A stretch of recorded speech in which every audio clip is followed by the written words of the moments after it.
Tivemos um final surpreendente nesse episódio 16 do anime de Gachakuta e tivemos interações do Bundus, do Zodil e muito mais.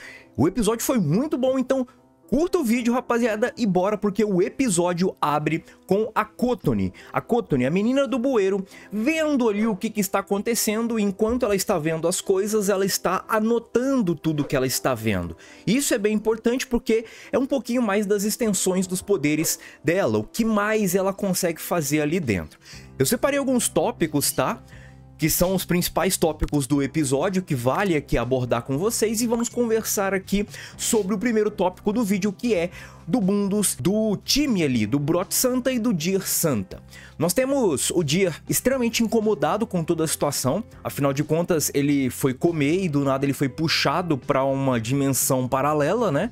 Para um esgoto, ele não sabe onde é que ele tá, e óbvio que ele tá boladão, né?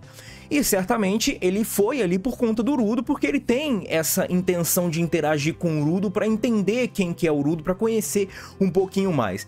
É curioso, ele tem 10 anos e ele acabou de completar. O Bundus inicialmente ele começa a conversar e ele é bem receptivo ali com a dupla dos zeladores. Ele pergunta se eles são pai e filho e tudo mais. Há uma relação ali, tá? Mas não é uma relação sanguínea.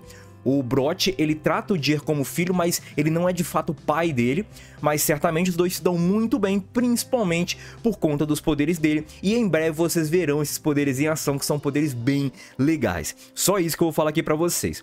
Só que o Bundus, ele começa a intensificar ali o clima, a deixar o clima um pouquinho mais hostil para com os zeladores. Ele explica uma coisa, seguinte: se você me der umas informações, eu te passo o que vai acontecer com vocês, se vocês perderem aqui pros arruaceiros, beleza? No mais, eu quero as informações pra mim, eu não vou falar nada pros arruaceiros.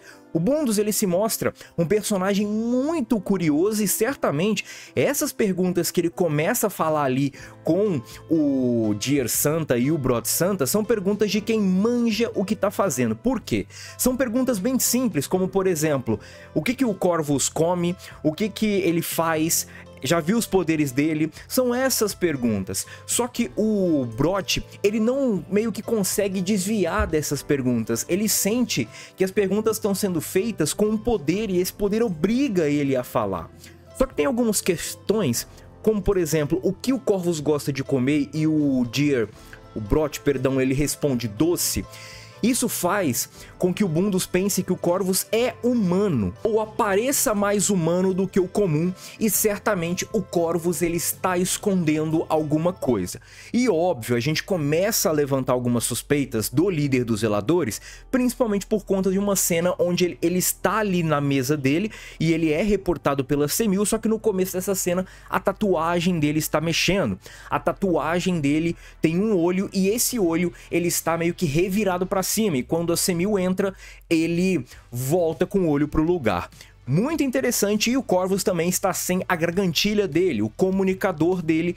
Então possivelmente o Corvus, ele estava fazendo algo muito secreto para tirar o comunicador dele e aparentemente ele voltar ao normal, vamos dizer assim, logo quando a Semil, uma das suas subordinadas, talvez a subordinada mais próxima dele, por conta que os dois ficam muito ali na base enquanto os outros estão fazendo missão, ele acaba escondendo tudo isso da Semil.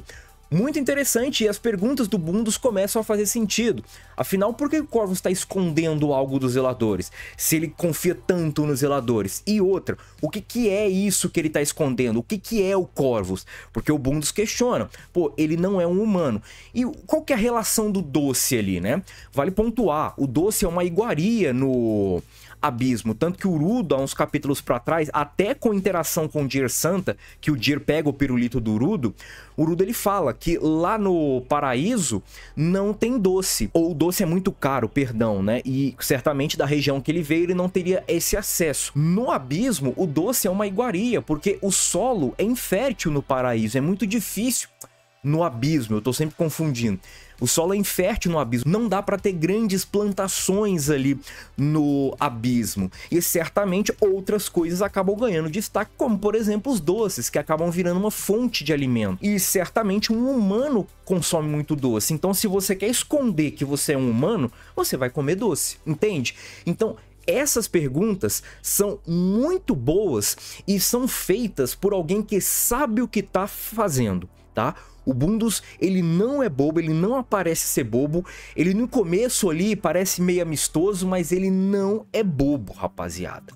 E é um personagem que eu tô querendo muito ver do que ele vai ser capaz e do que ele fez, né? Porque aparenta saber tirar muitas perguntas da cartola, ou perguntar o que é necessário para buscar as informações e com isso ele ligando os pontinhos. Do Bundus a gente vai pro Zodil, e o Zodil ele tem uma interação com o Rudo muito importante. O Zodil, ele abre ali falando um pouco sobre a vida próspera do paraíso, afinal, o que cai de lá indica sim que eles têm uma vida muito farta, muito rica, e certamente isso acaba gerando um desconforto. Pô, eu tô vivendo aqui comendo barata, inclusive gostoso, né? Nossa, ai que horror! Que nojo! Comendo barata e os caras tão ali meio que desperdiçando qualquer coisinha porque, sei lá, tem uma manchinha. Não, tá maluco. Ódio total, o Zodil tem esse objetivo, e esse objetivo vem ali por conta de muitas esferas do personagem, mas certamente essa diferença ali de qualidade de vida pesa bastante. O Zodil ele começa a falar sobre a sobrevivência das espécies, né? Que tem espécies que caem ali do paraíso, corpos ali de pessoas, até de animais, que não existem, por exemplo, no abismo, porque talvez a evolução das espécies ou as criaturas de lixo acabaram tomando o lugar dessas criaturas, como por exemplo um cavalo. Um cavalo não é um animal do abismo, é um animal do paraíso, e um cavalo é extremamente comum. Certamente isso vem da evolução das espécies, da sobrevivência. É interessante que o Zodil ele engatilha isso para falar do Rudo. Afinal, o Rudo é um paradisíaco, o Zodil ele veio do abismo. E por que eles têm o mesmo olhar?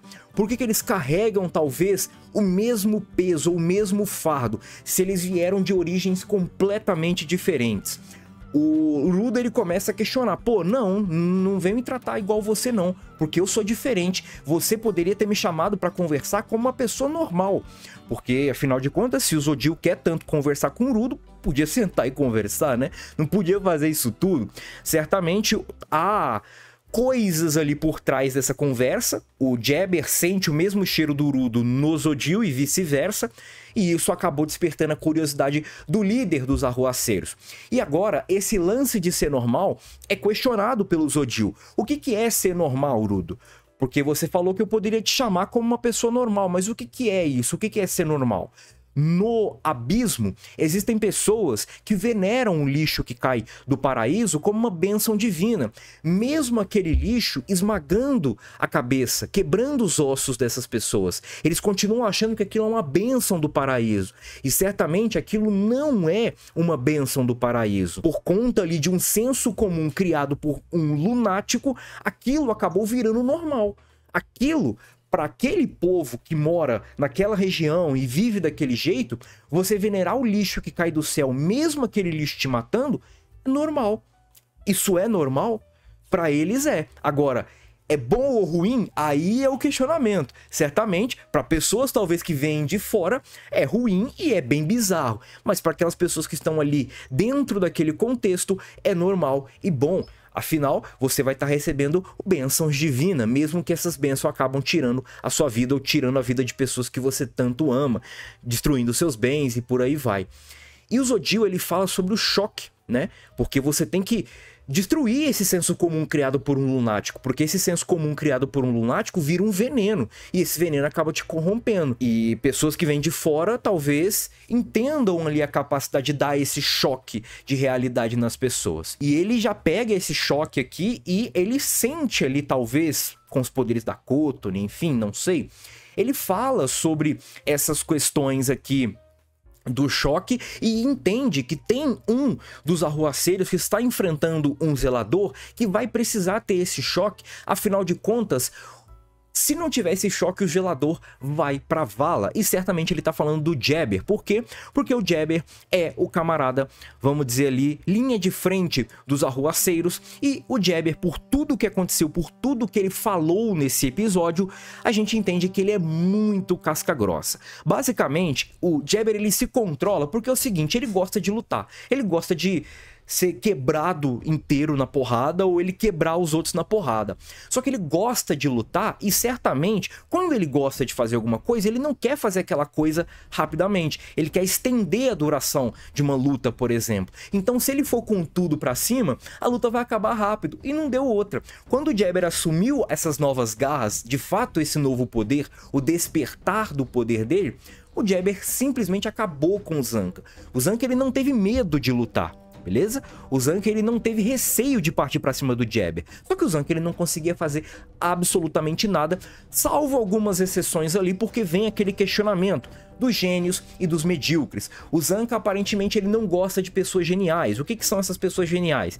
Basicamente você nasceu para fazer aquilo. Você sem treino, sem dedicação, sem nada, você já faz aquilo muito bem. E nós temos até a imagem de uma pessoa que provavelmente vem de flashback aí pro Zanca. E o Zanca, quando ele começa a partir para cima do Jabber e até dá um gás no Jabber num momento específico da batalha, o Jabber ele se anima, porque é isso que ele quer ver. Só que o Jabber ele acaba pegando o Zanca desprevenido e ele pega o Zanca justamente com a garra esquerda dele. E vale pontuar, a garra esquerda de veneno, com a forma máxima, ela consegue segurar 3 venenos, os 3 últimos venenos que o Jabber aplicou no corpo dele, tá? Inclusive é o do último episódio, tá? Que ele bota as garras ali naquela poça de chorume, sei lá o que é aquilo, e o Jabber ele pega aquele veneno. Então nós temos 3 venenos sendo aplicados ali nos cortes que o Jabber faz no Zanca, e o Zanca certamente ele começa a sentir esse veneno, ele começa a sentir muita dor. E o Jabber, ele começa meio que tipo assim, pô, já acabou? Pô, esperava mais, o que é isso? E o Jabber, ele dá o golpe final no Zanca e até o bastão do Zanca, que está com uma arma, ele volta na forma padrão. E certamente a gente questiona se o Zanca morreu ou não. É bem complicado essa cena, porque certamente o Zanca é um protagonista, o Zanca é um dos principais personagens, e tirar um dos principais personagens agora é bem ousado, né? Mas levando em consideração todo esse contexto e até mesmo a força do Jabber, a gente pode sim colocar um asterisco de que o Zanca foi de F. Aperte F para respeitar Zanca. Outra coisa aqui, só para pontuar, na parte do Bundus, o Bundus ele fala que os zeladores que forem derrotados, eles vão meio que servir de comida para uma criatura de lixo. Basicamente isso. Para finalizar aqui, espero que vocês tenham gostado. Comenta o que você achou do episódio. Tamo junto e é nóis. Fui!